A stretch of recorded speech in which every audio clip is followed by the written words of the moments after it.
And since this is a workshop, if you fill up from the front, that means the tables will all be full. And part of this is about diverse thinking. So the more opinions on each table, the better the workshop will work. You will need pens or distribute these. And when you're on your tables, or know which tables to distribute them to. So distribute these out, but don't mix the colours in a table. So one table gets one colour. This is very old school. This is pre-Post-it era. You're dealing with index cards here. Back in the day, no glue wasted in this show. Wow, that's the biggest screen I have ever stood in front of, I can tell you. Okay, thank you. So welcome to the talk. So this is my first time in India, and I had an absolute fabulous time. I did speak at Agile India 2022. It was all online, but it's absolutely brilliant to be here in person. So my contact details are at the bottom, and you'll get them at the end as well. But this is perhaps a new practice for many of you. It's critical thinking, and the brand is Red Team Thinking, which has a long history I will speak about and introduce. The format of this will come into in a second, but basically, here's the format for today. I'm going to get you doing an activity right away, and a challenge to you, talk about some problems in Agile, referencing Scott's fabulous talk earlier that will feature prominently. Talk about biases and how they influence our decision-making process, how critical thinking can help in decision support, and then relating that back to Agile, and then how to implement it. So you walk away from today with some practices you can take and implement right away where you are. There is so much I could talk about, so we'll cover some stuff in depth, but also I will give you an overview of the whole suite of tools. It's like liberating structures. There's a whole suite of tools. There's no framework or process. It's just the right tool for the right job. So it'll help you with documenting the list and how they can be categorized. And then we'll wrap up, and hopefully there'll be time at the end for Q&A. And I'll also give you some customer feedback and where this is actually being used successfully already. As this is a workshop, that's all the workshop activities. So this was originally a 50-minute talk. I've added in all that stuff to make it more workshop and interactive. So hopefully it's all going to work slickly. So the first thing for you to think about is what keeps the best ideas from surfacing and being talked about in your organization. Now, to do this, we use Think, Write, Share. Now, you may well use that technique already in retrospectives, right? But I'm talking about it here for two important reasons. One is I'm going to explain the neuroscience of it, and this is a talk about neuroscience. And secondly, I'm also going to talk about leadership a lot. And guess what? Those leaders way up at the top of the organization probably aren't doing retrospectives. So if you want to explain this to them, you need to do it in a way that makes sense outside of a retrospective. So Think, Write, Share. Can everybody see that okay? Think, Write, Share is about not just jotting down the first thing that comes to mind.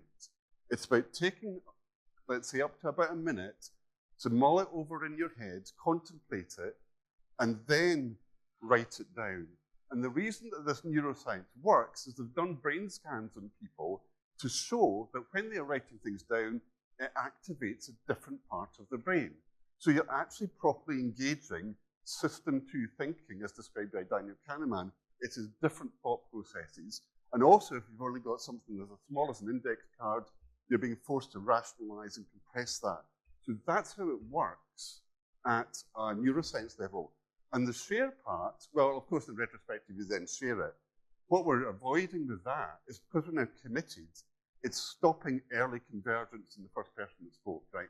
So not only are you getting the full diversity of opinion in the room, but also I would encourage you, that's why you've all got one color per table, to mix the cards up. And that way you're disassociating the person who said the thing from the person who's then reading it back. It might be your card.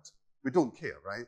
It's just because we want to evaluate the idea and not the person who said it. So use that think, write, share, and also the other practice to facilitate voices not dominating is everybody speaks once before anybody speaks twice as a general practice. And that stops one voice dominating the room and the conversation. So what I'd like you to do is to stop, think for a minute, contemplate it in your head, then after a minute, write down what keeps the best ideas from surfacing in your organization.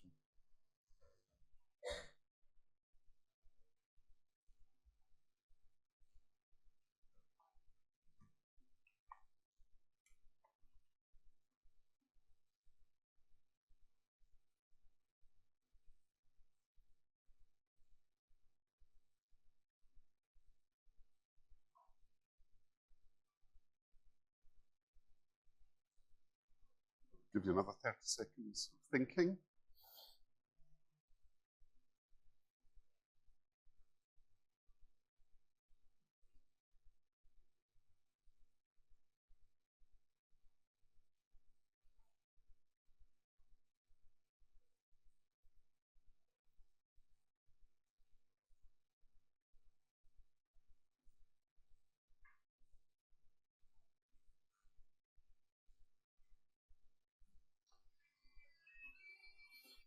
So having now taken a minute, now write it down. And when everybody in the table has written down what keeps the best ideas from surfacing, then shuffle the cards up and deal them out again and have a look.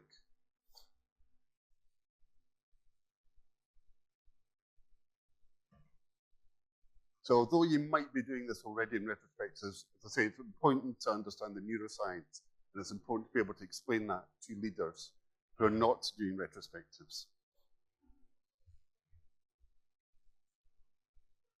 You ready to shuffle and discuss? It doesn't matter if you get your own card. And of course, that's why I made the cards all the same color, so you can't be attributed back. So on Mural or on an online tool, you would use anonymous, you know, the incognito mode. Well, this is incognito mode in real life, right? So a couple of minutes of just discussing that so you can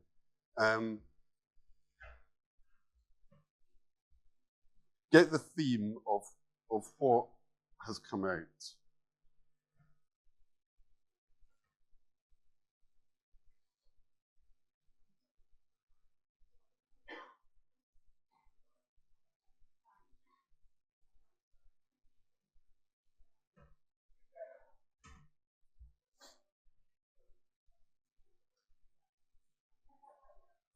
If you pick just one or two themes, just for simplicity.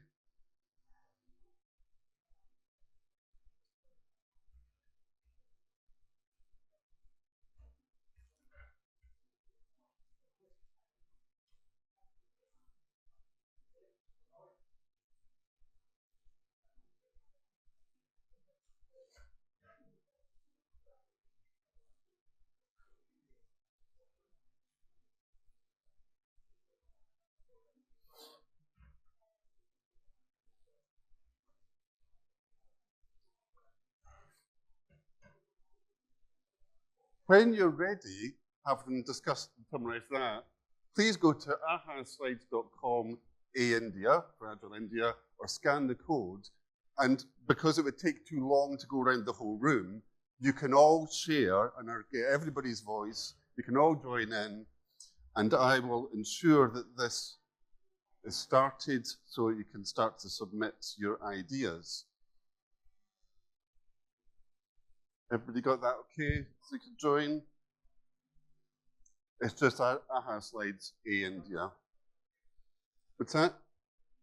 It doesn't really matter. If you've got Wi-Fi, fantastic. If you've got mobile phone access, fantastic. If you don't have any access at all, you get the chance to put 3 words in, so share it with a neighbor. And I need to start the slides.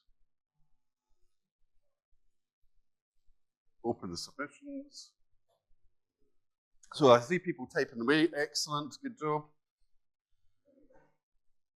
And it'd be interesting to see what you're sharing. Now, interesting as a side story, it's on Wikipedia, but in 1990, I proposed a thing that you would now recognize as being a browser and social media. The organization dismissed that as that will never take off. That's a great example of an idea not surfacing in the organization. You can see the story in Wikipedia, right? The submissions are now closed.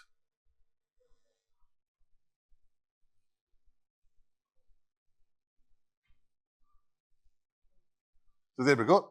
So what I did there as well is I shared the result right at the end rather than being interactive. So you can see all of this stuff, and I'll share this content afterwards, but it's really interesting to see lots of people are having problems with this. So this is the sort of thing that helps with that problem, right? So getting the voices in the room and everybody being heard, whether they're a junior or senior or wherever, or they're male, female, or race, whatever, is leveling the playing field. So we take advantage of the experience in the organization rather than having to buy in a consultant that thinks they might have the right answer. So next one is challenges. Oh, I do that. I need to come out of the deck to go on to the next slide. So what is red team thinking? Like, let's start and explain the context here. It is a cognitive capability that engages critical thinking, as you've been doing just there, exposes threats and identifies opportunities. This has come from the military. It's now being increasingly used within Agile. Some of it overlaps with practices you're using already. Enables distributed decision-making, just as we've done there. If you can't see, let me know. And it encourages diversity of thought, because we're not biased to who said the idea. And it's a practice. So it's like being Agile. It's not, we'll do these steps and then we've got the answer. It's a toolbox of stuff, and then we pick and choose the tools as needed in the context. So it's like proper coaching. What do we do in what context? What's the tool that we deploy? So it's a change in attitude towards constructive criticism and constructive dissent. And this is what it achieves. Rapid decision-making, because we've got a process to follow. The quality of decision-making, because we've got analytical techniques to support it. And importantly, it grows psychological safety. Now, we've known about that for a while, that psychological safety really matters. But the thing is, often when we talk about growing psychological safety, it's about leaders being vulnerable, or talking about their failures and how they turned that around, or trying to get more personal, and all these things. And guess what? Many leaders aren't quite up for that sort of stuff, right? And I'm not saying don't do that, but it's only one tool, right? The other aspect of that we don't do much is talking about the elephant in the room, the lies we tell ourselves. I'll come on to that practice in a minute and show how powerful it can be. And when we start being honest about the lies we tell ourselves, that grows psychological safety, because it means we're all talking about the things that really matter rather than trying to hide them under the carpet. These are proven tools. They have actually been used, some of them for hundreds of years. I'll come into that in a second. But they actually solve real problems. At the end, I'll talk about some of the customers that are using this. And who's it for? Now, originally, I had thought that this would be the main audience, the people that decide on product or prioritize work or understand about value and what we're going to do next, a more product community. But then, of course, I had in the coaches that then support those product managers and leaders. But then it's also leaders themselves, like heads of transformation, all these people that make decisions. But then I just came to the conclusion that a bit like strategy, but was one of my earlier talks, and a bit like quality, and a bit like being customer-centric, if everybody gets it, that's a far more powerful message. It's a culture shift. So no silos here, right? If everybody does it, we're all like thinking in the same way. And when they set up the Red Teaming University in the US, it wasn't called that because that would then give the other military organizations a bit of a hint of what it was up to. It was not just about people going through a 3-month exercise. It was about go out to your organizations and help to change how they work. So I'll start with a problem statement. Now, this may sound familiar to you. What's the problem statement here? Let's recap about Scott's talk, the state of Agile. I'm bringing some real data, because it always helps to bring about data rather than opinions here. A little bit of analysis on that, and then what can we do? So, first part of data, state of Agile. Leadership up here. Teams not empowered to be self-organized. Well, who's empowering them or not? Leaders, right? And also what Agile does and can do is clarity and clear priorities and direction. Again, clarity and alignment. So there's lots of stuff that's actually coming down from leadership about purpose and clarity. David Marquet talks about this. These are the things that the data is telling us we struggle with. Yet, here we go, it's Scott again. So when he put this out, and I took a screenshot, he's claiming it was about too much certification, too much framework, not enough real deliverables. Fair points, right? There's the link. Please read the full set of 3. I'm only taking a snapshot here. I don't want to misrepresent Scott. But at the same time, although interesting, when I looked at that, I thought, maybe it's not quite there. So what I'd like to do is get your opinions. What do you think? And again, use think, write, share. And I need to move on so you're on, what do you think? Oops. I will bring up the next one so you can contribute to that.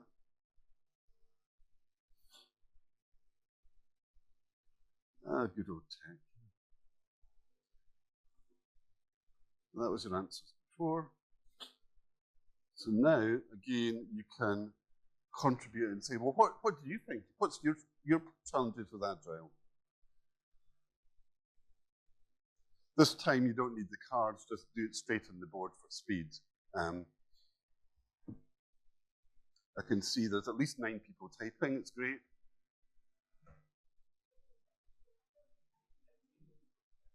So this is just on AHA slides. So if you do AHA slides on Commie India, it should be up on your phones if you've been there already for the first part.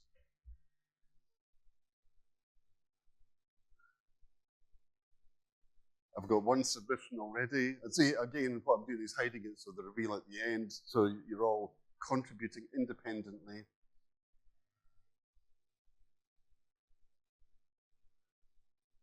Three submissions so far.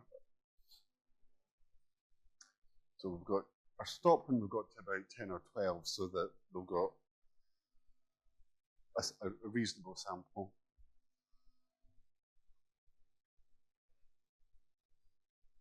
$18 people contributing. Again, the more people that contribute, the more data we get, and it's always useful to get this, this feedback. The more coming in now, so I will wait for one more. So there we go. So these are the problems that you're seeing.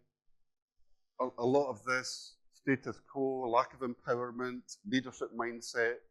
So that leadership mindset, you're in the right talk, right? I'm just going to come on to that. So all this stuff, answers are still coming in. And again, I'll share this content afterwards so you've got access to it. But when we go back to what Scott was talking about, he was saying the problems with Agile, so I'll just say, we've got the data here about what's going on in Agile. But the opinions from Scott, which great opinion, but his opinion was that there's too many certificates. However, that solution doesn't address the problem of leadership. And when I spoke to Scott, I asked him a question during his talk, and we sort of agreed that although people have certificates, the fault really lay with the process of people doing the hiring who thought the certificates really mattered over 10 years of relevant experience. So because that process was flawed, that's what led to the issue. But what happens is in actually analyzing the problem using critical thinking, we had a productive discussion to get to the problem. So it was an analysis of the problem and walking through it. because this is what we call a logical fallacy, non sequitur in Latin. It does not follow. So as London Underground quote, mind the gap between the argument and the problem, because unless they connect, it's not really a very sound argument. Which then takes me on to what could be the explanation. This is Bryce, who I learn off of, and this is David Marquet, who wrote Turn the Ship Around. They know one another. David Marquet's been on Bryce's podcast. And David Marquet, Turn the Ship Around, said basically what's going on, organizations are biased to blame the doers rather than the deciders because they focus on the errors in execution rather than decisions that were made weeks, months, or even further back. And Bryce agrees, they've seen that a lot. So that's kind of symptomatic of what's really going wrong here. So again, the LinkedIn posts are there. You can go and check them and see what the follow-up and conversations are all about. So I think there probably is a more plausible explanation. So now I'm going to take you onto a tool where we use Think, Write, Share. This is the next one called argument dissection. Now this is quite complex, so I'll only just introduce it, but the next tool will be more hands-on. In argument dissection, the goal is to help your client evaluate or consider the validity of information, like a proposal for a project, a business plan. Does this make sense? Does it really add up? The what is the method, it's a method for analyzing the arguments, and there is a structured set of things you can run through to check the arguments to see if there's any logical fallacies. Does it actually make sense? Does it show any biases towards, well, it worked the last time, it will work the next time, or any other structural weaknesses? You can practice this in politicians. There's plenty of content to work from there. There are 16 questions. I won't go through all of them, but the very first one is, does the argument actually address the problem? And it didn't there, but it facilitated a productive discussion. And that's really what it's about. It's not about chucking away the work. It's about taking the work and making it better through productive dialogue. And so, onto the next tool. Now, the reason I moved on to this tool is this is a very productive tool to start with if you're then going out into your teams and applying this type of thing. So this is about ensuring you're solving the right problem. So it is related. And look, everybody's clear. Purpose and desired entity are clear. So that talks to the alignment issues that we were seeing before. So this tool will help you to address the problem. There are 6 questions, but importantly, you don't have to do all 6. Because the first one is, what's the problem you're trying to solve? Well, do we need to solve the problem of Agile certification, right? First question. The second one is that the right problem to solve? Well, if there was less certification, which is what we're talking about, would that actually make things better? Well, if it doesn't, it's not the right problem. And the third one is, if you do this, what are you choosing not to do? Well, maybe it's the leadership, as was shown in the first survey. That was the thing where the problem lay.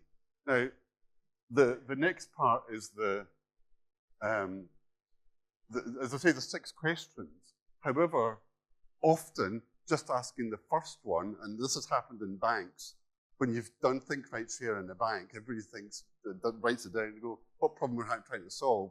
And 10 people come up with 10 opinions. You probably could go, we should maybe stop there and come back with actually alignment on the problem first. You don't have to do all 6. Sometimes the first question is powerful enough. And again, the structured walking through helps you to get alignment on the right problem. A little bit of practice now. To you, what is the problem your organizational strategy is trying to solve?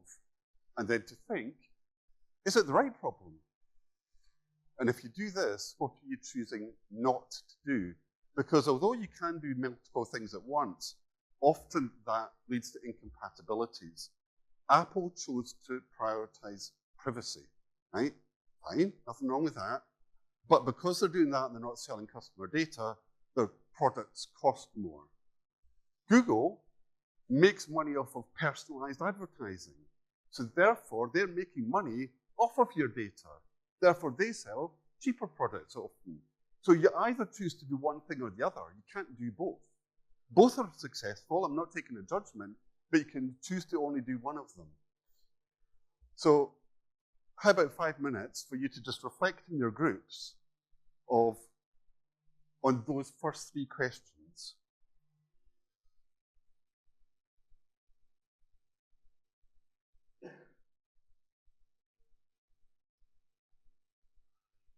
I wish that this had a timer, or keep you straight. So if you take a little bit of time to just sit and think,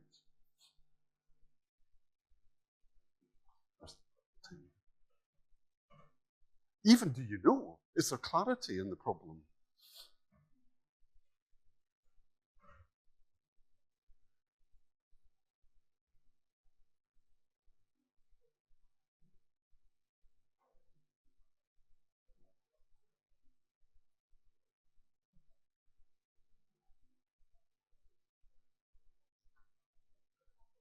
If you can't think of a good example for your organization, then just pick a different one or discuss in your groups, right?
If anybody needs a hand, let me know. You start.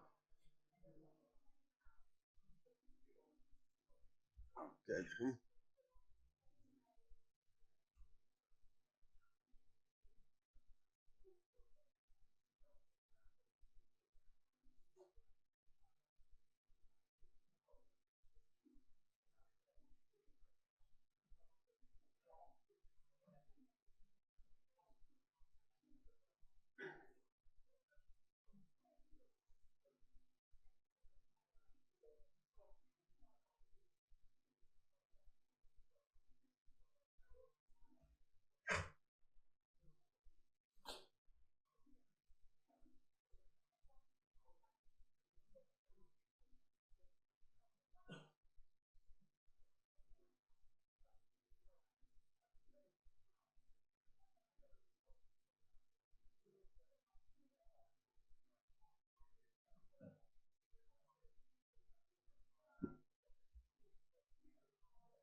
About a minute left.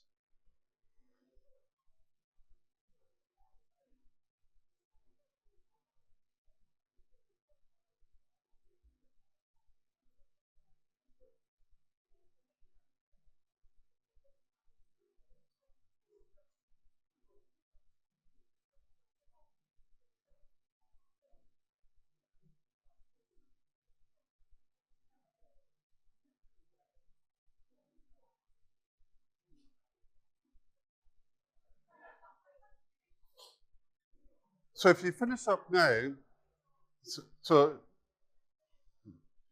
just wait, is there anybody in the room who wants to put up their hand who has no for that your organization is solving the wrong problem? Anybody? No, one person over there.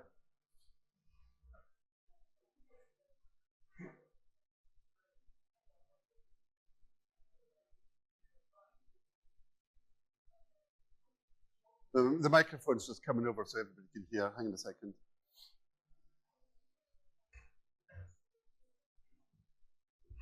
Testing. Yeah, it's working. So my organization, we're consultants. Yeah. And we're trying to change the way we approach consultancy. Okay. Less about the money and more about the goals. And the organization tries to solve that by offering a lot of autonomy to the employees. And that's an interesting approach, but I'm convinced it's not the right problem to solve. Okay. So it is interesting, and if you ran through this exercise and called it out, because, so can you just get everybody's attention, please, now? It's nice to have the conversation, but we're stuck for time. So interestingly, so you're choosing not to do something else. After the 5-minute reflection, you can then play this forward and go, well, what next? If you persist with that, this is part 2, if you need those questions, what will your organization look like? So what behaviors will it drive? What will be the impact on your customers or stakeholders? And also, what's the impact on the wider market? So you're starting to model the future a little bit. Say, if we persist on this path, what would it be? Now, as an example, we've all heard about Kodak's failure. Guess what? Back in the 1980s, I bought Fujifilm, right? Fuji and Kodak were competitors. Kodak went bankrupt, Fuji didn't. There's a control group there, right? So one succeeded and the other one didn't. Kodak focused on the film market and optimizing for making money off of film processing. Fuji started to realize things were going to change. They focused on the chemicals market and moved into medical imaging and a whole lot of other areas, pivoted, and now eventually Fuji's now moving back to making cameras. Fuji survived by realizing what the future looked like and what problem they needed to solve. So now we're going to take this slightly upper level to real leadership level. So this isn't just Agile leaders, this is leaders globally. So there was a survey done in 2023, Director Institute, so that'd be like the Institute of Directors in the UK. 24 of those organizations around the world, of the 150,000 directors, did a survey. These are the problems that leaders are having outside of, we know about what's going on in Agile, but this is what's going on in the much broader world. There's a lot of writing. You'll get the slides or update the deck on the portal, so you'll get the slides afterwards to see all this content. And there were 6 themes. Decision-making is right in there. And of course, decision-making then affects how you do governance. It affects how you might approach climate change. What could you do about that? It affects how you do evaluations of who should be on the board. This impacts those 3. But just to pick them out here, this is about, those are the words there, effective dialogue. Right? That's what I had with Scott this morning. That's a problem that directors are having. This one is about decision-making, which is what this talk is all about. And this one is about diversity and inclusion and ensuring everybody gets heard. You don't necessarily need a DEI policy, you just need to have the processes that ensure that everybody gets heard and listened to, irrespective of their age or their experience or their background. And then we get equal respect for the idea rather than the individual. But I'm not saying do away with DEI, it's useful, but you can still do this even if your DEI policies have been taken away by leadership being political. But of course, that decision-making affects the other 3 too. So this talk directly relates to managerial problems right across the globe. So let's stop blaming leadership like the Agile talk was. So leaders are not at fault. They need a hand. They're struggling, right? So let's turn this around into productive and positive conversation. It's difficult. but give them some tools and it might make their lives a bit simpler. It, as I just shown, it addresses the problem, and they're already proven to work. We've got case studies. Let's stop attacking coaches and trainers because it's not going to help at that level. There is another practice, I'm going to briefly mention some, but 4 ways of seeing can understand perspectives. So a bit like personas and product ownership, when we look at people using the site, we might develop personas. This is a similar practice, but 4 ways of seeing is how do, let's say, Agile coaches see themselves? How does the organization see Agile coaches? How does Agile coaches see the organization? And how does the organization see itself? So that 4 ways of looking at a problem can help to draw out where there's commonalities you can build on and where there's differences you need to discuss, so there's alignment. He said Agile was dead.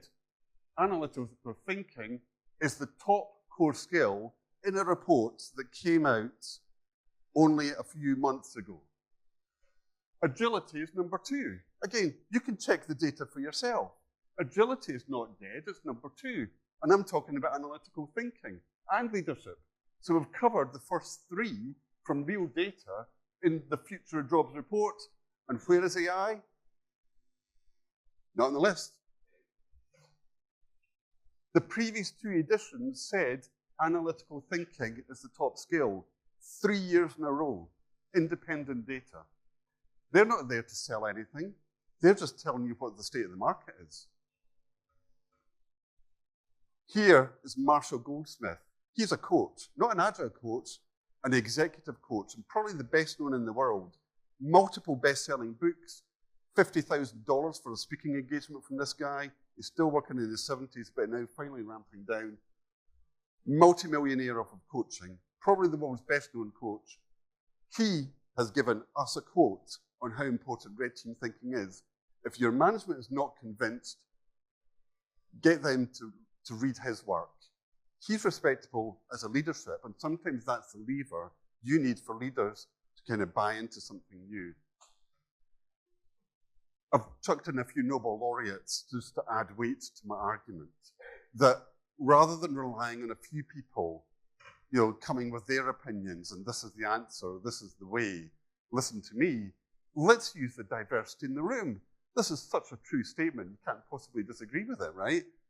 You can't draw up a list of things that would never occur to you. Of course you can't. So use the wisdom in the room and use the wisdom in the organization. And again, Nobel laureates are pretty clever people, right? So again, refer to the people that actually know about the subject matter.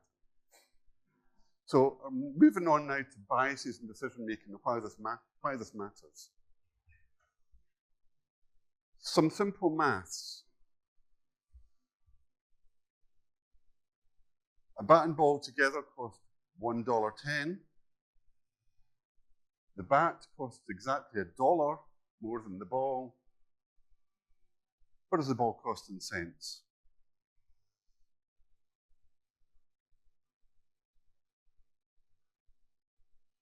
Let's do this every time, it's rather annoying. When this loads up,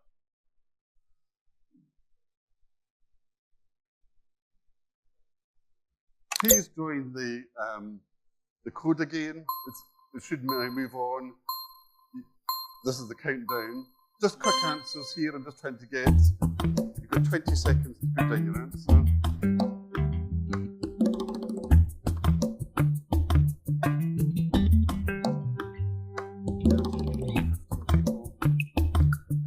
Six, 5, 4, 3, 2, 1.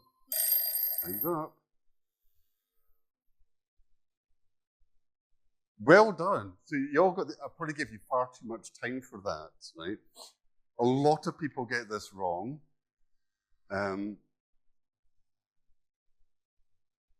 So 14 people were on, but only 5 got the right answer. But if we do this quickly, a lot of people get it wrong because the data, or go back to the main slide, tells us that so 5 cents, and that's the answer. But a lot of people, when you say, like, just give me that answer in 10 seconds, just jumped to the wrong answer. There was a massive debate on LinkedIn over this. And everybody said, it's a trick question. It's not. You just have to do what you just did. Stop and think rather than... Did 10 come to your head first? And then yeah, exactly. So that's what happened. 10 came to your head first, and you had to stop and correct yourself. And that's showing a bias, because this is referenced in Thinking Fast and Slow by Daniel Kahneman, in which this and 2 other questions were given to a set of students. 50% at top universities got at least 1 question wrong. The other 2 were of a similar nature. And it just shows that even clever people want to be smart, want to come up with that quick answer. They're getting it wrong, and other universities didn't even do as well as that. It was shocking. That's not even a hard problem. You just have to stop and think rather than using your bias to jump to the conclusion. Again, real data, right? You can check it in the book. Thinking Fast and Slow, it references this article below so you can see the full study. So Daniel Kahneman said this: our brain actually has 2 systems. System 1 is fast, can do things in parallel, doesn't use so much energy. System 2 is cognitive thinking, which is slow and hard work. The brain will default to system 1 wherever it can, so therefore it is a machine for jumping to conclusions to get the fast answer rather than the well thought through answer. Here's a general from World War II. If everybody's thinking alike, then somebody's not thinking. They're just listening to instructions. They're not wanting to challenge. Well, that sounds plausible, or go along with it. There are a few other examples of that coming up. But again, this isn't new. It's about understanding how people work and how the brain works so we can actually overcome this. So a couple of recent examples. This was last summer. David Cameron, ex-Prime Minister, when he gave evidence, talked about groupthink. This actually was the headline on the BBC News when the report came out. Groupthink became a headline on BBC News, right? I know what groupthink is, but this is probably a new word to most of the audience. And groupthink is basically everybody thinking the same. The error was that they thought that COVID would be the same as the flu without considering other possibilities, therefore they didn't plan properly. That's groupthink, that's a bias, that's what we need to watch out for. Practices to counter groupthink.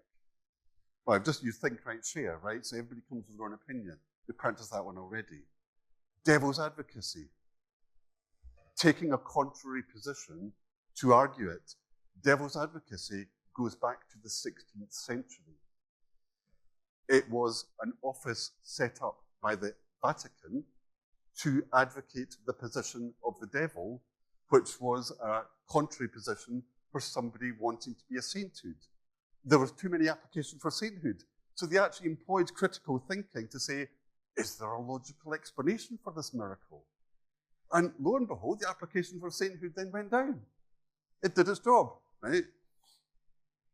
On the contrary, which is a red team thinking practice, which employs devil advocacy with some structured arguments to back it up. So we're looking at maybe, is the opposite true? Is there alternative explanation? So we're digging a little bit deeper than just being the opposite. We'll talk about Nike, another big disaster. This was last year. They relied a lot on data, and they stopped their vision about sustainable growth, and they started to focus on loyalty. I quite like this, I just can't. What happened? There's a financial results from last June. So this was written about Kodak's and Blockbuster 20 years ago. This is still happening right now, right? That's what happened. In fact, I think I'll just make that really big because that's the sort of number that would put most businesses out of business. Nike could have been the next Kodak, right? That's how much they lost by expecting a consultancy to come in and telling them how to run their business when the experience was already in the business and had been working.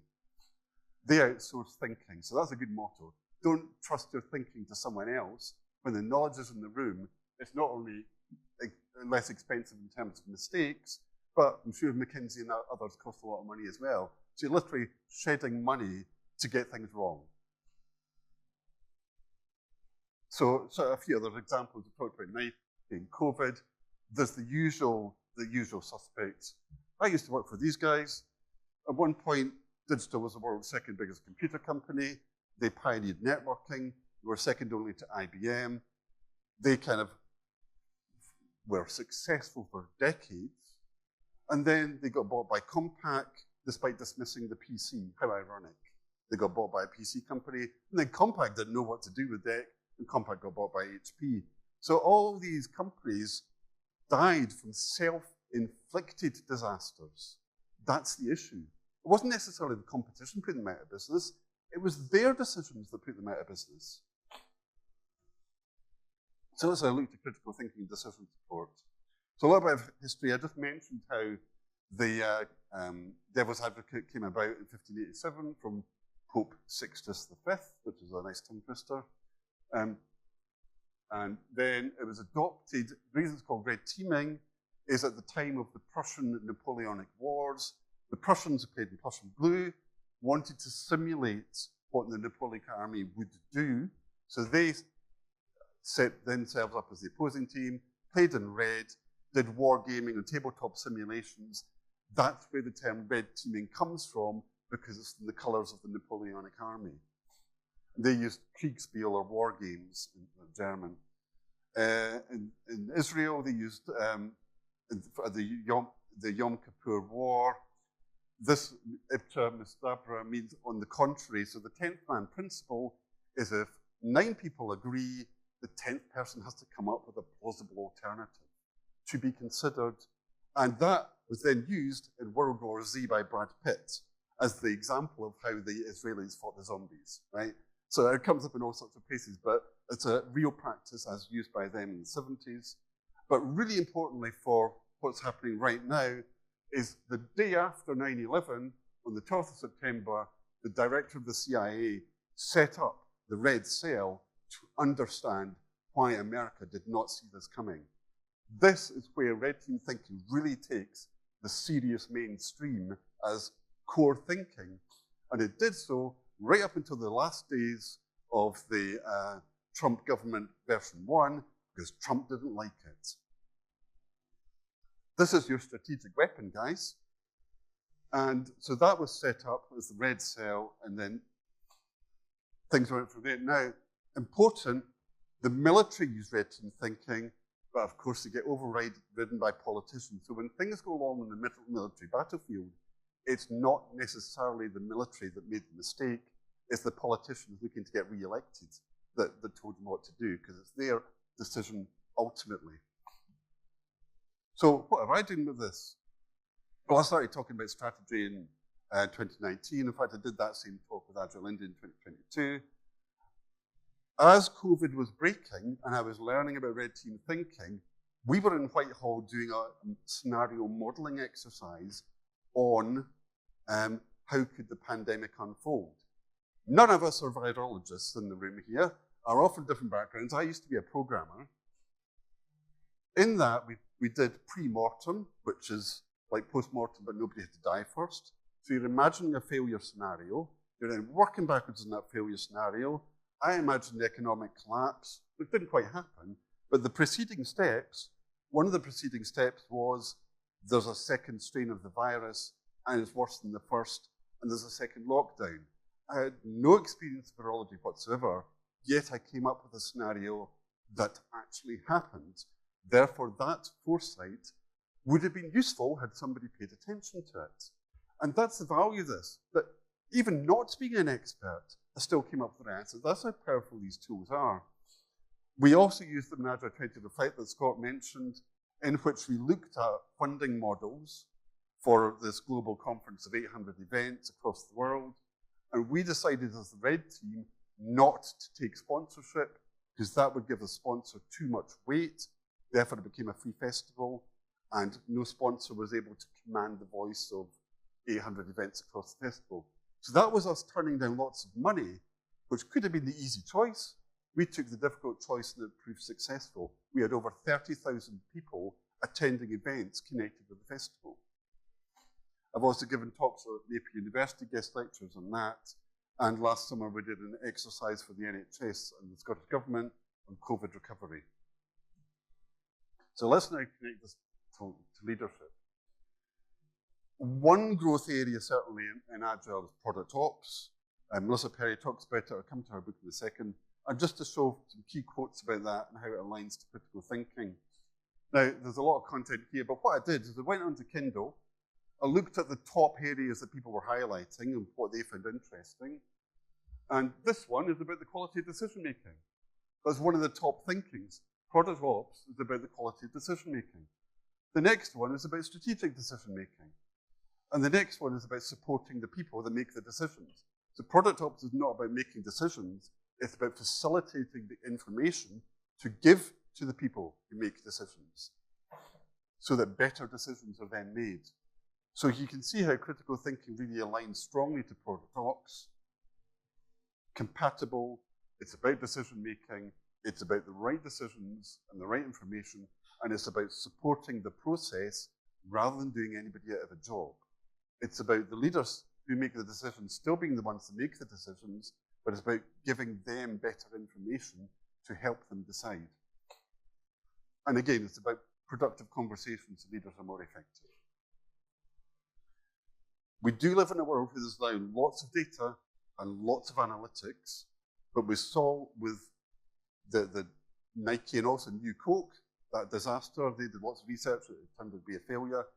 Data itself is not enough. And this is really important in the AI age, where we can get lots of data, but we need a balance. The data tells us how it is now. The insight tells us how we should evaluate that and what that data really means. Are people buying products because it's on sale, or because it's summer and it's hot and they're buying more of the product? What does that really mean? You know, or has our competitor just gone bust, so everybody's just buying our stuff? And then the analysis, what does that mean in terms of how we progress in the future? Is this repeatable? What's the market going to look like? So these three-way view is really important. The good old Agile manifesto. Let's do another version of that. Well, okay, let's just have a look and see what's going on here, because a lot of people are saying, oh, let's not talk about Jira, and that's a tool and whatever else. Yeah, of course, the stuff on the left matters more, but where would we be without online tools now? You know, take away Zoom, take away Teams, take away product ops, take away DevOps, take away your Kanban boards, we'd be stuck with Post-its, we'd all be in one room. I mean, what's that going to be like? Right? We need processes and tools. They, to me, are the foundations, and the individuals and interactions then take it further. And they present the soft skills that layer on top of the hard skills. Both are needed. And so we need all this working collaboratively rather than saying this is more important than that. It's about a balanced view. So now on to the third tool. And this came up actually in the previous talk that I was in about executives saying one thing and doing something else, right? So again, this is a great tool to start in an engagement, and this brings out the elephant in the room. In talking about the vulnerable thing we really should be talking about, it helps to embed psychological safety. It creates trust and alignment because we're then talking about the right thing. We may well get multiple problems. Then we can dig deeper when we've got that out there. And it's important to focus on the audience at hand. So if it's senior leadership, it's about strategy. If it's middle management, it might be the problems that they're facing. So what are people not willing to talk about? And there's a good example of this in a bank. They might say, we put our customers first. Obvious statement, we would want to disagree with that. But in a Lies Who Tell Ourselves session with an executive, we primed the executive to say, are we okay with this? There was silence. None of the directors wanted to speak up and say, we're lying. And then the chief executive said, of course that's a lie. Of course we don't put our customers first. If the regulator wants something, the customer wants something and incompatible, who do you think is going to win? The regulator. The regulator always comes first in a bank, right? And then, if the regulator says it's okay, we've then got the shareholders to consider. So if the customers want something but it's going to tank the stock price, who do you think is going to win that battle? Right, of course it's going to be the shareholders. So the customers generally come third, but that's not a really good marketing message. But it's about really being honest with our conversation to say, where does the customer sit? And how does that then fit in to the general picture? So here's some example lies. People are number one asset, except they're hired and fired at will. That's not very respectful. First thing that goes is rather than, you wouldn't fire your relative, but you fire your staff, right? So you have to really, number one, why are you getting rid of them? Can you not solve it a different way? Where you're most effective? Well, that's about remote working. Well, you might say that, but actually then expect people in the office 3 days a week, whatever that means. Only the best get promoted when it's off from personal networks. Our recruitment process is data-driven. When we saw it wasn't data-driven in Scott's talk, because it wasn't driven by the data of how much experience do you have, it was driven by the data of how many certificates do you have. So there's lots of this sort of stuff. Oh, by the way, my favorite, you're on the phone, there's 20 minutes for them to answer. Your call is important to us. Well, if it was, you would have answered the phone already, right? Of course it's not. Oh, this project's on schedule, and time, and budget. Right, okay. And then it's not. Okay, right, fine. So these things happen. And some are obviously more serious than others. So in uncovering the truth, I've used assumptions here because these probably were assumptions, but you can tell, you can turn around an assumption into what could have been a lie. So Kodak might have told everybody, we will continue to succeed with film, knowing that actually, because they'd invented digital cameras, that was coming down the road. So that might have been an internal messaging around their line of business. So people then didn't feel a lack of confidence and leave. Blockbuster assumed people would want to pay late fees. So maybe that was a lie of late fees will be the thing, and we're optimizing that and get as many late fees as possible. And of course, they went out of business. And Nike assumed the consultants had the answers. Well, I bet you somebody said on the board, the consultants will provide the answers for us. They didn't. And nobody called that out then, or acted on it. And again, the government assumed and maybe told the public this could be like the flu, so we'll prepare accordingly, not knowing that it wouldn't be. And of course, I got Jet Airlines, they were an Indian company. They had actually really high costs, but then went bust because budget airlines came in and they didn't react quickly enough. So they just assumed, a bit like Digital I used to work for, that although they had high costs, their even higher revenue was protecting them. So you may well have heard lies at work. Let's not call them alternative facts, because there is only one fact, the real one. And have you heard things at work? And are people actually challenging that? So what lies do we as an Agile community hear about Agile?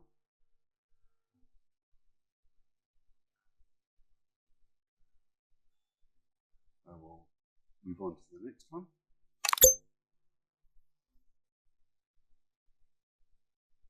So if you want to again go back to the online, you've got a minute. So again, it's just quick answers, just to get the feeling in the room. What do you hear about Agile in your organization that's potentially not, entirely the truth, that maybe this transformation will be our number one priority? Or we've got one answer already, so.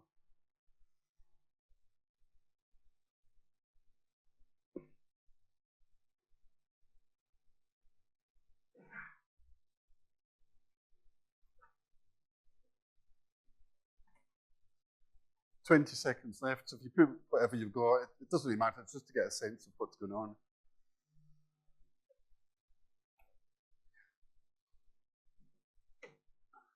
Do the countdown clock there. 18 people, lots of people typing. 6 seconds to go.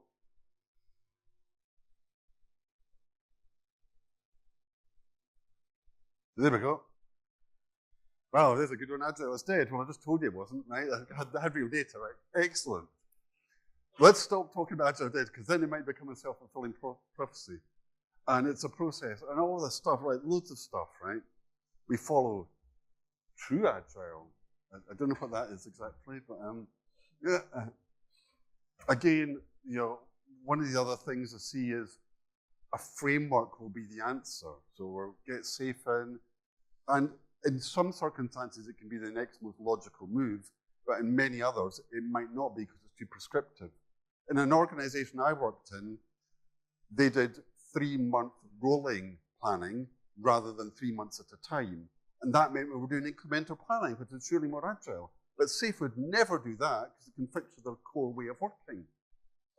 That core way of working evolved in 2011 before there was video conferencing. So of course it made sense to bring people together to get that cultural embedding. That made sense then, but 3 months rolling planning makes more sense now, but SAFe will never sell you that one. So interesting to get what people's perspectives are. So with this practice of lies we tell ourselves, the steps you then follow as the logical process takes us to a positive conclusion is, why is it a lie? So why are people saying that? It may be a good message, but why are we not living the message? Right? Something's getting in the way. So explain why it's a lie, right? And then again, like if you have metrics, the metrics drive the behavior, right? So if your metric is velocity and story points, people then optimize for more story points and put in a 13 point or an 8. So the metric set becomes the target. But like this lie, if it becomes the organizational totem pole, as it were, it then drives the behaviors. So if we think that certifications are important, it could drive the behaviors of more people going on courses. Then, to make this positive, say, but how do you turn the lie around so it's true? So what would need to change for that to be a true statement? And then what would the benefits of that be? So as an example, lies we tell ourselves. Organizations would benefit from frameworks because that's the thing that's sold to them. That must be happening, right? It's not true because agility exists independently of frameworks. I was a program manager. We delivered a program end to end in 6 months. We worked in an agile way. We did not reference ever a single agile framework.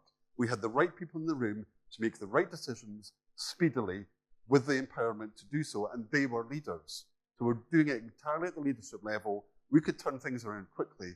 And if you think back, in a situation where you've got a crisis, like your website's down, or there's some business problem, or there's a new story about to break, lots of organizations used to set up a war room, bring the right people together, decide what to do quickly and effectively, make a decision with the experience in the room, and execute. That's agility. That's what agility really is. It's about responding quickly with the experience in the room. You don't need Scrum for that. So agility exists independently of frameworks. But the impact of the lie is we need to sell frameworks. So it becomes its own industry. But how could you make it true? And I was thinking, well, maybe you could just adapt the framework to give it much more flexibility and say, here's a toolkit, liberating structures, red team thinking. It's about understanding the right tool for the job in the context. Let's call that a framework instead. And that would better fit the organizational culture. That came up in one of the other talks as having better fit to the problem. Therefore, the benefit is more successful transformations. And that's how I've taken a lie into a positive outcome. And that's what you need to do to make it happen. And you can take that with any lie and use those steps to turn it around into something positive. So, implementing red teaming in an organization. There are a few rules to observe and apply. One is, don't be a jerk, right? Don't go around criticizing everybody, saying that's not going to work.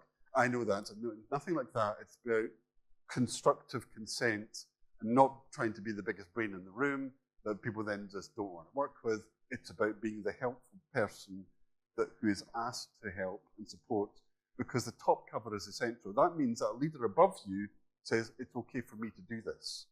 Because if I stir up uncomfortable truths, I know my leader supports what I'm doing. So that's what I mean by top cover. It only works if you let it. There's no point doing an exercise to come up with the answers. If then you choose to ignore it, that's just tick box, and that doesn't work. It needs to change behaviors. Don't keep doing this all the time. If you do this in real life, it can be really exhausting. It's mentally exhausting. When we do our induction course, we deliberately don't make it a full day. We've split it into 2 half days, even though that's more costly because it's overnight, because we know that after 3 or 4 hours, people get tired, and then they don't focus, so they don't get so much out of it. So doing things all the time is exhausting and can slow things down if you're always questioning every decision. And also red team. So if you've got people doing this and questioning decisions, look at how they work. Is it the same people the whole time? Do we need to rotate them around? What practices are they using? So you're always self-evaluating how you're actually going about the process. So it's like coaches coaching coaches. It's bringing about continuous improvement rather than just letting people get on with it. So we're always going to question how we work ourselves. And of course, there's no silver bullets. Don't have to keep saying that. We're trying to predict the future more reliably, and we may still get it wrong, right? But if you're wrong the whole time, that would be a bad look. So it's improving the quality of decision making to make it less likely that you're wrong. And then don't give up, because this is like learning Agile properly. It takes work. It's more than just a course. It's study, and it's practicing it. And there's books on that. I'll point them to later. There's one of them down there. But it's a practice. And like a practice, you don't just pick it up overnight. And this is the difference. It's not consulting, right? You're not selling a thing. You're drawing out the experience that's already in the room. It's not, here's a report and there's your answers. It's about, here's some practices and techniques for the context and problem at hand. Do you have a plan? Do you have a strategy? Do you have alignment? So you're adapting that to the situation. What it's not is not to develop a better plan. It's to take the plan and then improve it. So if you take that first analogy of chucking the plan away to say, yeah, we've done a better plan, there you go, you'll just create enemies, right? If you say, this plan is good, but there are a few things I'd like to draw to your attention, what do you think? More productive conversation, and we're improving what's there, then nobody feels their job's at threat because they can still work on that with that new information. It's not to make the decision, as I said with Product Ops, is to facilitate a better decision being made. And it's not to be negative and point at mistakes. It's to support the people who did the plan and help them to succeed through better analysis and decision making. Such that, and it was mentioned in the previous talks about considering, well, our strategy is not A, B, C, and D, right? It's, well, it might be A and B, and then there might be this alternative that we might need to do now. It might be an alternative we need in our back pocket just in case. It's about considering optionality, because we can predict the future reliably, but we need to be ready for when things change, rather than, oops, it's a surprise, we didn't have any protective equipment, but we're better order it in. It's too late, Considering what could happen and being ready. So, as I say, the buy-in from senior leadership, having some problem or plan to work with, support from the people that did that, and also just not want to solve the world peace, just focus on the problem in hand and be focused.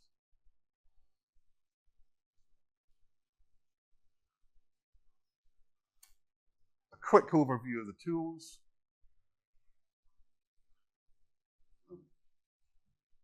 So the UK Ministry of Defence uses the practice. As you can see, it's not a process. You might do this, you might do this, you might do this, or you might go back to do this, or you might do that, or you might do that.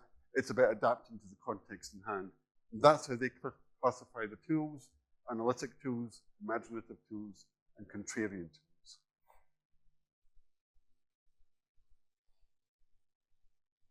Under analytic, I can mention a few of these here.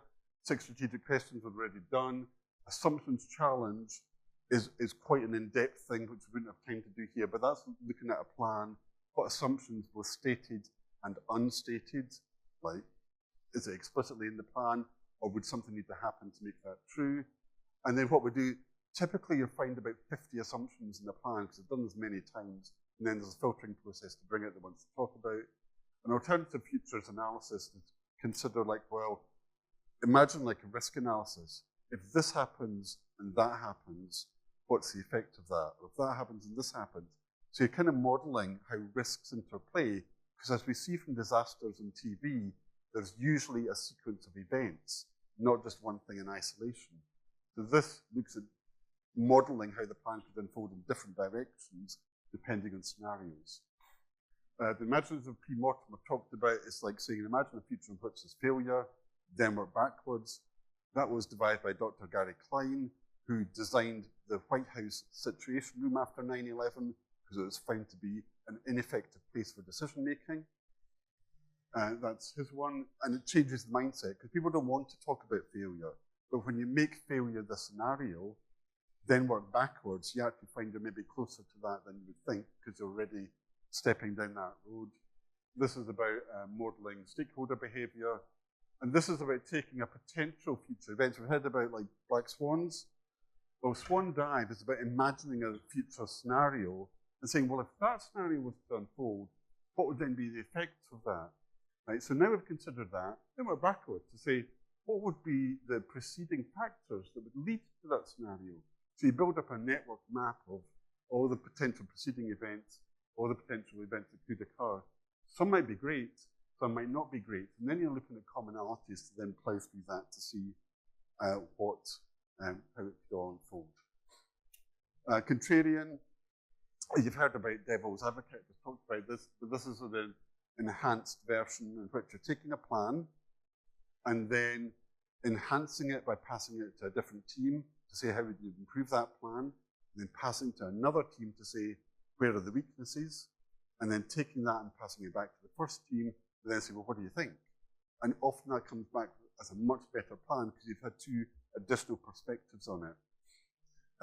Us versus them, that could be like almost like setting up a debate to argue different positions. And the enemy within is a really powerful thing. To do the enemy within, imagine you're in an organization and you're a spy and your task is to take out the organization, right? That's the imagined scenario. But you can't use weapons and you can't break the law. How would you go about it? Really powerful stuff. Come up with that and then present it back to your security team and say, you thought about this one? It can also lead to strategies, right? So what is the organization doing that's poor decision making that's actually trying to defeat its own ends? Where does that add value? Like clarity. Right? So 6 strategic questions add clarity. We've got alignment on the problem. Capability. We're employing these skills regularly. The more we do, the better we get at it. And culture, the culture of being able to question and talk about different options. David Marquet talked about these 3 values in the Turn the Ship Around video. There's a really good video to see that. He talks about the 3 C's. And again, now going back to the problem, like what was the problem statement in Agile? There's the clarity adds value. What can Agile do? Clarity. Clear priorities, clarity. Capability is about helping leaders to be better. And culture is right down there, right? So it's directly aligning what David Marquet is saying to the problems that we're seeing in Agile surveys. I mentioned briefly, I think, mind the gap. So just coming into that as another technique. That was in the argument dissection of there's a gap in the thinking, but actually mind the gap is a practice in its own right. So when you look at a plan, you can consider all the strategic choices that I've made. Is it buy versus build? Is it cloud versus on-premises? Is it Microsoft versus Google? Whatever the key choices were. And then look at those choices in the plan. And then look at the objectives you want the plan to have achieved. What are the stated objectives in the plan? But then look at the content of the plan. Read the content and go, actually, if we follow this content as described, we're not going to meet the objectives. Right? So across all of those dimensions, you then see, will the plan meet the objectives? Right? Because then you can have a proper discussion about, well, we're not going to make that because we're not doing the work necessary to move the dial. And this is what it can end up looking like. So these are all the dimensions across the top. The where we are is the blue, the where we want to be is the green. They're flagging up where there are potential areas for actually the plan's not robust in that area, so therefore we need to consider and talk about that. So now, onto a list of the tools. I'm going to scoot through this fairly quickly, but it's a recap at the same time. Cynefin is actually part of this framework too. Like Cynefin exists outside Agile, but understanding how you should approach a problem. Do we have the answers up front? Okay, complicated. Do we need to experiment? right? So it's more complex, right? So the right approach. Think right share we've covered. Already in product, I'm speaking to product leaders that use pre-mortem, it's a really powerful technique about what could happen, what could go wrong here. Let's have a considered discussion. In the problem statement section, I brought these three in. And then in the section on biases and decision making, I brought in these two. We talked about lies we tell ourselves. This was brought in the analytic tooling section just very briefly as additionals. Another two from the imaginative tooling section. Another three from the contrarian tooling section. Mind the gap, that was a slide by itself. And then the rest. So like liberating structures, there's a toolbox. Obviously, I don't have time to cover all these, but I've given you three: think, write, share, 6 strategic questions, and lies we tell ourselves, because these are the tools to start using. So now what? This is from the world's largest bank. Our red team exercise was one of the most pivotal moments for our business. This is a growth area. Agile is not dead. Agile is growing here, and product ops, and leadership, and better ways of thinking. World's largest bank. An alternative, breast cancer charity. We use it all the time. Game changer. The CEO. Right? This is what leaders need. Oh, and as of last week, as used in India, it has once again been my honor to share red team thinking with hundreds of senior officers at the Indian War College, and to see that the Army Chief of Staff has added my book to his official reading list. India is making red teaming its own and taking it to new levels. Jai Hind. I hope that's something good, right? That was last week, and there's the link. And he's now going on to use, in Bollywood, some film project about the message. So that Bryce lives in California, but he's a global speaker and he's a Forbes author. He's in demand because this is what leaders need. But it's not just, as I say, for the military. This is probably one of the top CEOs of the last 100 years. He thinks red teaming is great, right? Alan Mulally was the head of Boeing Airlines after 9/11, when there was a crisis of confidence in the airline industry. He turned them around. He then got headhunted by Ford and turned them around too, such that by the time of the financial crisis in 2008, Ford was the only company that did not need a financial bailout. That is the subject of the book, American Icon, which was a New York Times bestseller. He then went on and was headhunted to be a director of Alphabet. He's a multi-billionaire. He is very successful, and he and Marshall Goldsmith talk about red teaming and constructive challenge as absolutely essential for success. And it was because Alan Mulally embodied these principles that Bryce Hoffman, who wrote the book about Alan Mullally's leadership called the American Icon, Ford wanted to keep those skills in-house when he moved on to Alphabet. And sadly, they didn't, because they chose their preferred leader rather than the one that had the skills to carry this on. But that was where this thinking came from. That was how Bryce Hoffman picked it up and wrote the book on it. CEO of the year, multi-billionaire. All these failures. Who's next, right? But it doesn't have to be an absolute failure, right? It doesn't have to lead to catastrophe and the business going bust. Let's just take bad decisions all over the organization and try not to make quite so many. So what can you do? Think about these. What is your company talking about in its long-term future? What assumptions are they making? Are they just assuming AI is going to rule the world, right? Will that prove true? Yeah. which of these pose the biggest risk to your success? And if that assumption is false, how early would you know? So how soon can you actually say that it's false and then make that information visible so you don't continue in the wrong path for too long? So again, let's get your thoughts on what you will do next.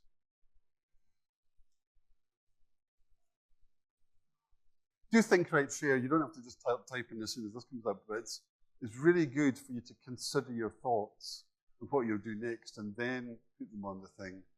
So I should have opened that out for your thoughts as to what you're going to do next, because it's interesting to know how this talk's landing, what you've thought, and how it could be relevant in your role. I'll give you, I think, a minute to do that.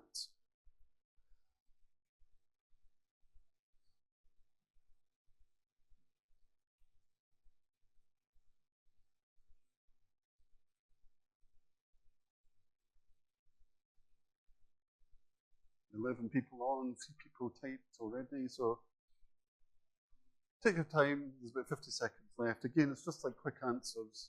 Doesn't have to be too considered. You can always build on it later.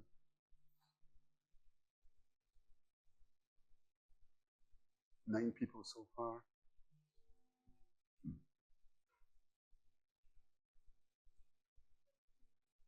Oh, is it closed it early? Sorry.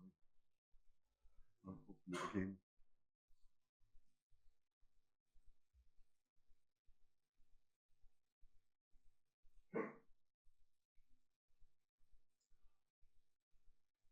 So we've got 15 submissions so far, about 10 seconds to go. So just submit and get the feeling in the room.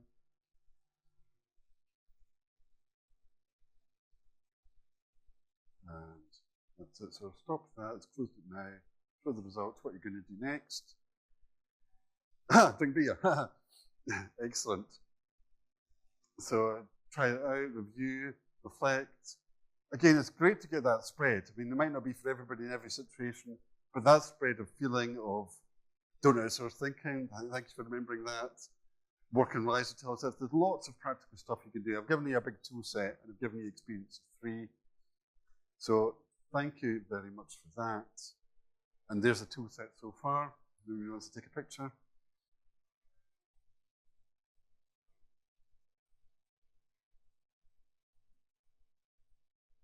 I've not even spoken about the last ones, like outside-in analysis is about macro forces and how they could play out and affect your business.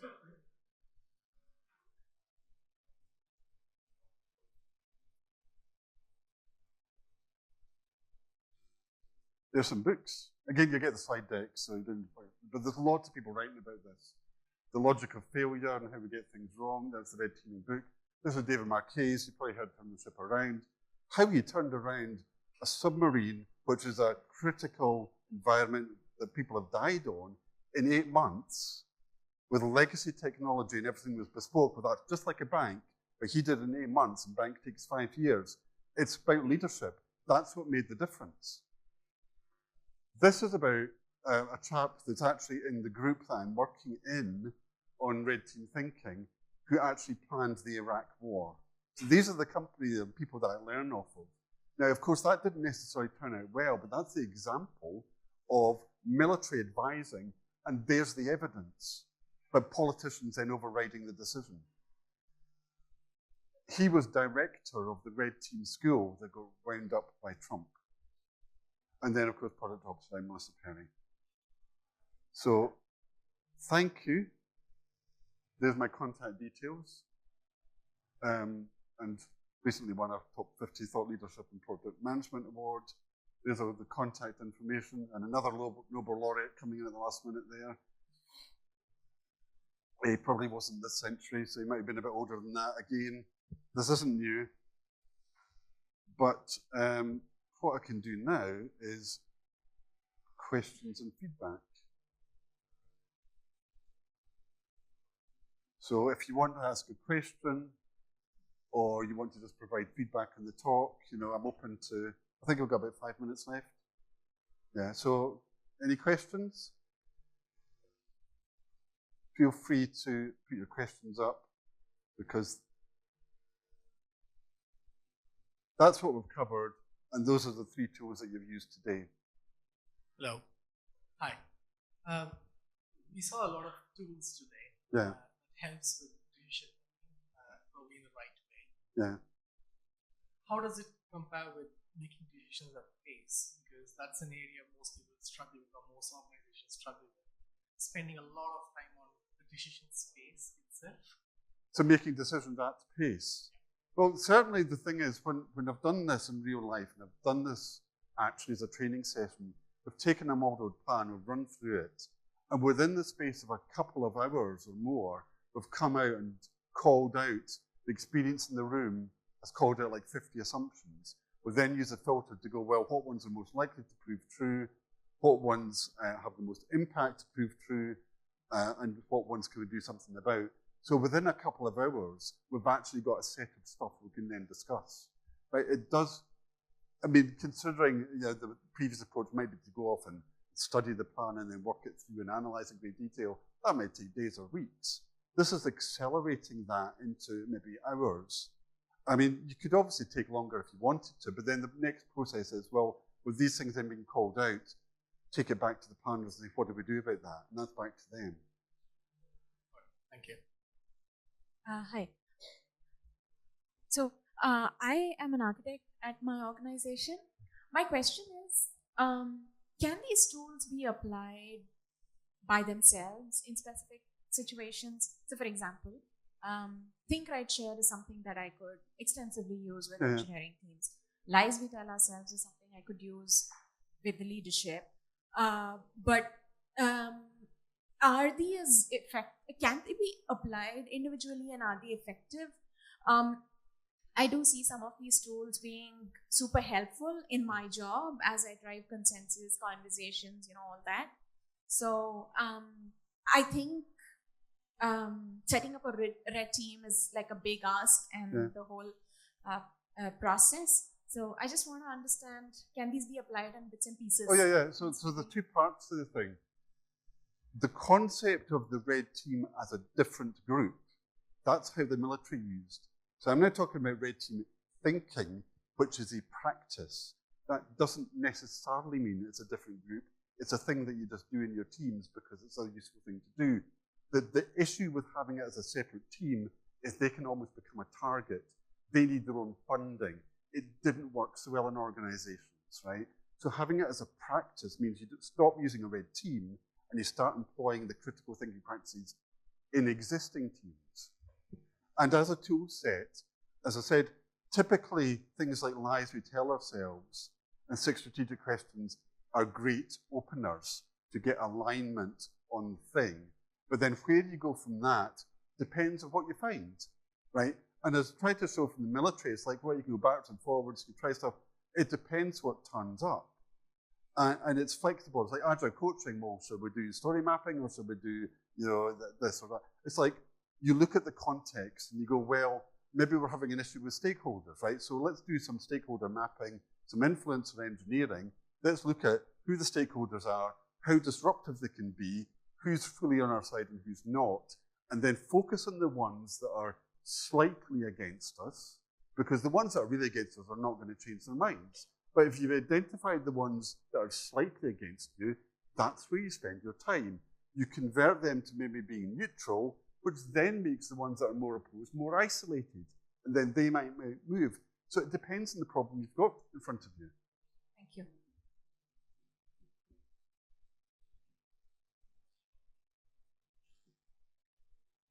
Any more questions? How are we doing for time?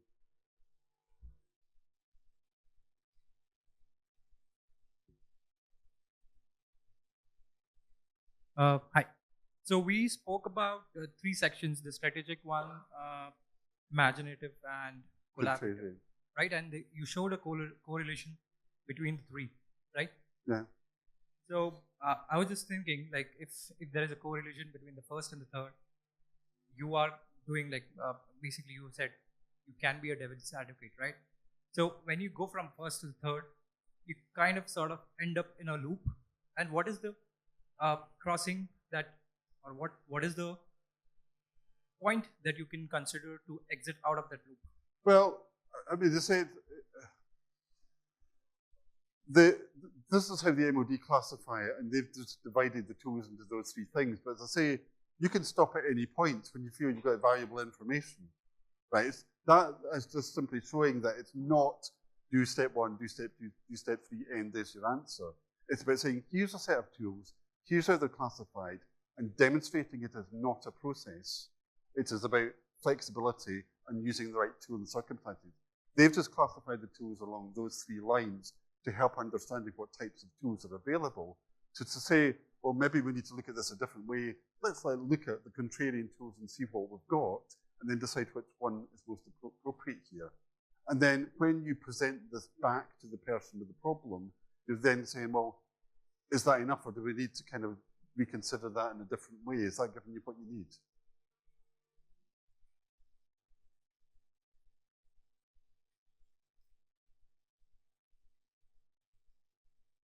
Any more questions, anyone?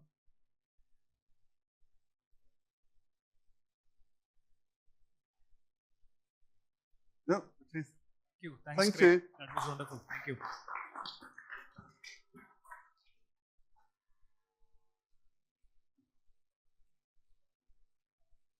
I forgot to open the feedback section, so if you want to provide feedback, I'll leave that open and you can do it in your own time.